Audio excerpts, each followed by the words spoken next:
Hello, I'm Sensei Alex Kakuyo, North American contributor for Buddhist Global. Thanks for joining me for this episode of The Ordinary Buddhist.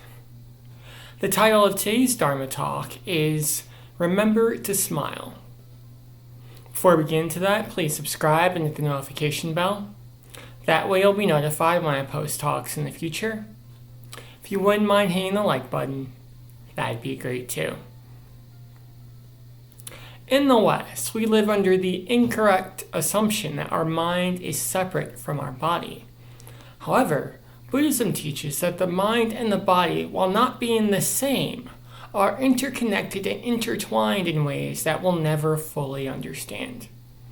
In the same way that my right hand is different from my left hand and yet they're part of the same human body, my mind is different from my body, and yet they are part of the same entity, the same whole. Thus, what's good for one is generally also good for the other. This is also why when we're angry or frustrated about something, oftentimes we'll go for a walk to clear our head. Or maybe if we have a stressful day, we'll relax in a warm bubble bath to relieve our stress.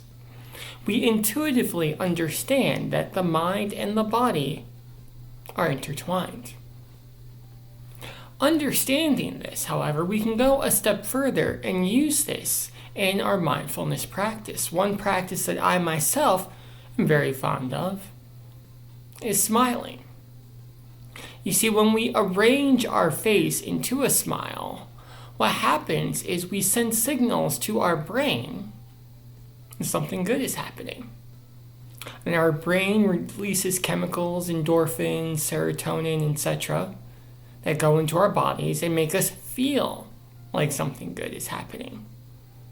Thus, by simply moving the corners of our mouths up towards the sky, we can rearrange and affect our entire mood. Now, of course, this does not mean that smiling in and of itself will solve all of our problems. We have to do other things for that, but it does make it a little bit easier to deal with. We can smile, we can frown, choice is up to us. But if we choose to smile in the midst of our suffering, we engage in actions, engage in a mindfulness practice that relieves our suffering by just a little bit. So it's easier to deal with whatever else comes our way. Amitabha.